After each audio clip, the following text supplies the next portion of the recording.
শুভ সন্ধ্যা বন্ধুরা, সবাই কেমন আছেন? আশা করি খুব ভালো আছেন। আমিও খুব ভালো আছি। তো দেখতেই পাচ্ছেন আমি এখন দইটা বাটির মধ্যে ঢেলে একটু ফেটিয়ে নিচ্ছি। কারণ আজকে আমি রান্না করব দেশি মুরগির মাংস। তো এখানে আমি পেঁয়াজ, রসুন, আদা, কাঁচা লঙ্কা সব কিছু নিয়ে নিয়েছি এবং মিক্সারের জারে দিয়ে সব কিছু একসাথে পেস্ট করে নিচ্ছি। আর এদিকে মাংসটা ভালো করে আমি ধুয়ে নিচ্ছি। চিকেন হোক বা মাটন, আগে বাজার থেকে নিয়ে আসলে প্রথমে ভালো করে ধুয়ে নিতে হয়। তারপর দিয়ে নিচ্ছি নুন, হলুদ দিলাম, লঙ্কা পাউডার দিলাম। আর এই যে মশলাটা, ধনে জিরে সব কিছু গোটাই ছিল, এগুলো আমি আগে থেকেই পাউডার করে রেখেছিলাম। হালকা একটু ভেজে নিয়েছিলাম।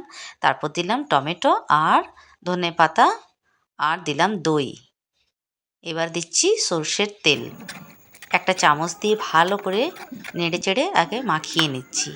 তারপরে আবার সব কিছু যে পেস্টটা করে রেখেছিলাম সেই পেস্টটা দিয়ে আবার একবার ভালো করে মাখিয়ে নিয়ে কিছুক্ষণ ঢাকা দিয়ে রেখে দেবো।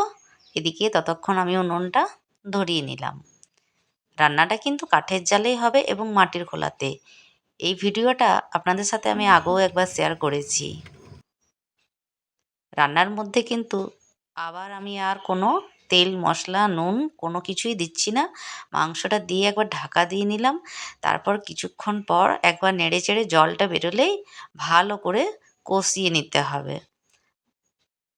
তারপর আবারও একটু হালকা জল দিয়ে নিলাম সেদ্ধ করার জন্যে। তো রান্নাটা কমপ্লিট।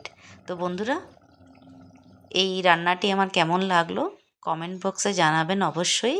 আর চ্যানেলটি সাবস্ক্রাইব করার অনুরোধ রইল। আবার দেখা হচ্ছে পরের ভিডিওতে।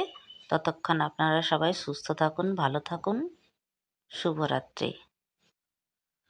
টাটা।